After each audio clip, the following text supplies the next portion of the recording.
Welcome to the Celtic Chalk Talk. We'll be doing this every week. We'll be talking about the Celtics, their progress, what's going on, and how they're doing. My name's Steve Preciello. I'm a lifelong Celtic fan. I was a high school basketball coach and involved in athletics throughout my life. My following of the Celtics and my love of the Celtics goes back to Bill Russell days, so I can go back and tell you about a lot of different things that went on back then. For Boston, it's going to be an interesting year. Today, for the first week, we're going to look at Boston as a team and what we can see or think about. I think this year is an interesting year. I think if the Celtics do well, 45 wins would be the ceiling with this team. There's a couple of caveats that go with that. If Jason Tatum is able to come back and they know he's going to play and he's healthy, and they think he'll be doing what he's supposed to be doing, it gets interesting. Because the deadline in February for trades becomes very important.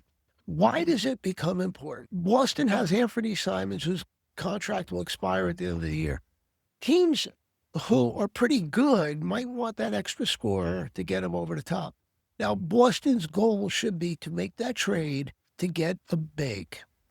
If guys like Walker Kessler are out there, although Danny Ainge, being who he is with Utah, will extract a great deal. Boston has their draft picks. Boston can make a trade with Simons, but I don't think they'll want Simons. There's other bigs out there. Rob Williams comes to mind. Portland with Rob, they probably will look to get rid of him because they have two centers they've drafted in the last 2 years, in Klingon and Hansen. So they might be looking to deal with Rob, and Rob's expiring contract. So that's a risk because Rob's not healthy that often. But if he is, we all know as Celtic fans what Rob can do. Now, if Tatum comes back and he's strong and he's near his old self, if you get a center, Boston, they get into the playoffs. I don't think anybody will want to play against Boston. Jason Tatum brings them and completes them. They have some offense and they have some players that can play. They're not bereft of talent. Now, their guards are very good. They've got four of the best, the combo of guards is one of the best in the league. Jaylen Brown is one of the top 15, 20 players in the NBA. Peyton Pritchard is becoming a very good offensive player. And Peyton Pritchard has learned, he's not a great defender, but he's learned to battle and do the little things on the court to keep him out there, even though his defense isn't as good as some of the other players. So he's going to have the ball in his hands a lot more. He's going to score a lot more. And I think he doesn't negate Drew Holiday's leadership and different things. But what I do think is Pritchard can score a lot more than Holiday. And let's face it, Holiday's career is starting to close, and he's not healthy as often. Pritchard will be out there playing every game. Derek White, what could I say? What a great clutch player, a great Celtic, and good defender. He can do it all. And he's an outstanding player. And without Tatum, I think people are going to see more and more how good he really is. Anthony Simons can't defend. We've seen that in the preseason. But Anthony Simons is a walking bucket. He gets on a roll, he can score. He can score with anybody. He can shoot the three as well as anyone, and he can play. He's valuable. He's playing for a contract. So he's valuable because of that, playing for the contract and also wanting to be coached, because I don't think he minds staying with the Celtics from what I've read. So you've got these four pretty good guards to work with. Hopefully with Tatum, you've got plenty of offense. That's not the issue with this team. The glaring need is defensive rebounding and a big. That's where Simons comes in if we can deal him and maybe get something, as I mentioned previously.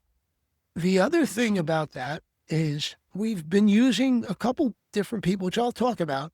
Nemias Queta is the hope that he can do it. In the last preseason game against Toronto, he rebounded, he blocked a few shots, and he was active. If we get that Queta, we're in business. He could help. I don't know if he's good enough to be a starter and playing 35 minutes and doing the good stuff that he can do, but he can be a help for the team. The other thing you hope for is, again, a backup. The other person I failed to mention, who I guess goes with that offense, is Sam Hauser. Sam Hauser is another guy like Pritchard, busts himself on defense. Not a great defender, but doesn't. They try to pick on him, but he doesn't. He holds his own. He holds his own. He's a good defender. I kind of like him. I think, and we all know he's one of the better three-point shooters in the league. That's what makes him so valuable. And he's on a good contract, I believe, $11 million a year. So he's a valuable bench piece for the Celtics. A couple of things I wanted to add with the need of rebounding. I think Boston's rebounding defensively will be in the bottom 5 in the league in percentage of rebounds. That's not a good thing. That's where we need that. Now, what's really interesting to me, and I don't think Boston's going to bite, but I believe Charles Bassey was cut this week or last week by the Hawks, I believe, but he was cut. Now, during the summer, if you remember, a lot of Celtic fans were clamoring that they sign him because he can rebound, and I guess he could be a rim protector and so on. I don't know if Boston will bite on that, but they do need some defensive rebounding. Now, that is so important. Defensively, if you're a Celtic fan, you know that the Celtics played more of a containing defense, I'll say. By that, they had 5 good defenders on the court most times, and they defended. They defended the basket. They didn't pressure. They just defended. Now they have a different type team, and you have Joe Mazzulla trying to build up, the ability to run, which is an important piece, but also defensive pressure. They want to take the ball away from teams. They want to double, run, and jump and do those things that create havoc on a court. I think they're going to be pretty good at it. And I think it's a necessary thing because if you don't have good rebounding and bigs, you need to just take the game away from close to the basket and make the other team struggle to get to where they want to get to. I think they will do that. Don't forget, Joe Mazzulla is a coach who he's an alpha. And by that, I mean, I don't think he's going to handle losing real well, and he's going to be pushing this team to do what they can. Where do I put Mazzulla as a coach? I look at him as going to be a very good coach. He is a very good coach, but over time, people will begin to realize how good a coach he is. So that's an important piece to this. And I think he's going to push this team to overachieve. A lot of people are talking with that overachieving is about Jaylen Brown being freed of Tatum and will be able to do it. I think he will, and I think it'll reflect in the assists because he'll have the ball in his hands. His usage rate will go up. And I think he will get his assists and do well. So in that way, I don't know if he can score more, but he will do more things. A couple things, I just want to mention some of the non-players. Not non-players, but the players on the bench who we're hoping for that I didn't talk about. Josh Minot is an interesting player. He's athletic. He can run. He can shoot. Not a bad defender. Can rebound. Not a great three-point shooter, but we can live with that. He's a great bench piece, and he's going to help them, and he's going to get real time. I don't think there's a question about that. Chris Boucher is another guy who will get real time, probably might possibly start as a 4. He might even play 5 at times, but I don't know if he can handle any bulky teams because he's a wiry frame, and I think he can get pushed around. The thing that Boucher brings to the table is he can shoot a 3. Being able to shoot a 3 is a big. Think of Al Horford. I'm not saying Boucher is anywhere near as good as Al was, but what Al Horford brought to the table was when you double somebody, he's open and he can hit it. I think Boucher can do the same thing. So in that way, Boucher's got some value. He's decent he's not a great rebounder, but he's decent around the basket defensively. Not great, but he'll suffice, I guess would be the best way to put it. Luke Garza is an interesting piece. He's a bench player to come off the bench. If he plays 10 minutes, we'll be okay. He can shoot. He can offensive rebound. He can do a lot of those things on the offensive end. Defensively, he's weak. He's also the ability, he can somewhat rebound on the defensive end. Not real well, cannot guard anybody, That's a negative. That's why you've got to limit his time on the court. The other guys on the bench, Xavier Tillman, interesting player. Let me put it this way. If he's playing more than 10 minutes a game, that means you got some weaknesses and you have problems. He hustles, he plays hard, and he gives you it all. He's on the defensive end. He's pretty good. Can't shoot. Can't shoot at all. But he's a good player in spot duty. A good person to have. Like I said, if he plays more than 10 minutes, we got a problem. Baylor Shireman, we all expected such great things from Shireman. We all thought after seeing him at the end of last year, this year he'd be a good piece off the bench and hopefully progress from there. Unfortunately, this summer and early preseason, he hasn't progressed. We hope he does because he's got some makings. He's done some great things on the court since he's been with the Celtics, but at other times he's just been the worst guy. And that brings me to Hugo Gonzalez. Hugo Gonzalez has shown that he can be a player. He's only 19.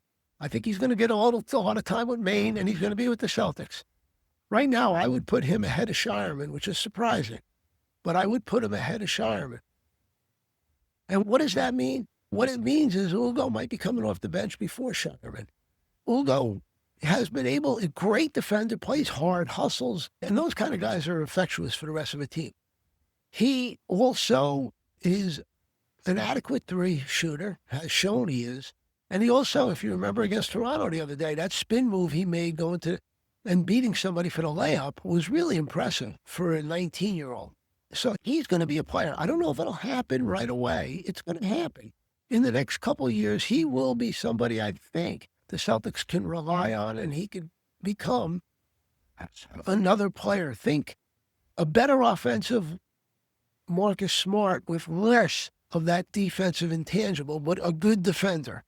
Marcus Smart had the intangible of being able to take teams out of their game and block shots and do whatever was needed and hustle like a son of a... I think Hugo's a better defender one-on-one, but not where Smart is in the overall defensive scheme. But the other person I just want to bring in is Jordan Walsh. Now, that's a sad... He's probably the 14th guy. If Boston were to make moves and got some players, he'd probably go. 2 years ago, they drafted him. They knew it was a project and it would take time. It's been 2 years. I don't know if the project has taken off. I don't think it has. He really hasn't got himself to a level of Hugo or Shireman. They hoped he would. Maybe it still needs a little bit more time. If you remember Gershon Yabusele, when Boston had him, he couldn't play. Now he's made himself into a pretty adequate defender, adequate bench piece. And you hope that at some point Jordan Walsh could do that, and hopefully it happens before Boston has to get rid of him. That's it for now, but what I want to just mention is this could be a fun season. There's not these great expectations that they've had. So Boston could be an interesting team this year and fun watch. They play hard. It's everything you want. They're smart players. They're not dirty. Play the game the right way. That makes it more fun as a Celtic. I look forward to it.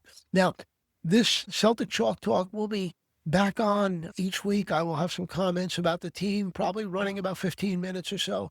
And we'll talk a little bit about different aspects we saw over the past week. You can find this pod in a couple different places. One is Spotify. One would be on YouTube. One would be on the peachbasket.net website. Please listen, and if you have a comment or anything, please don't be afraid to make any comments. Thank you. Take care.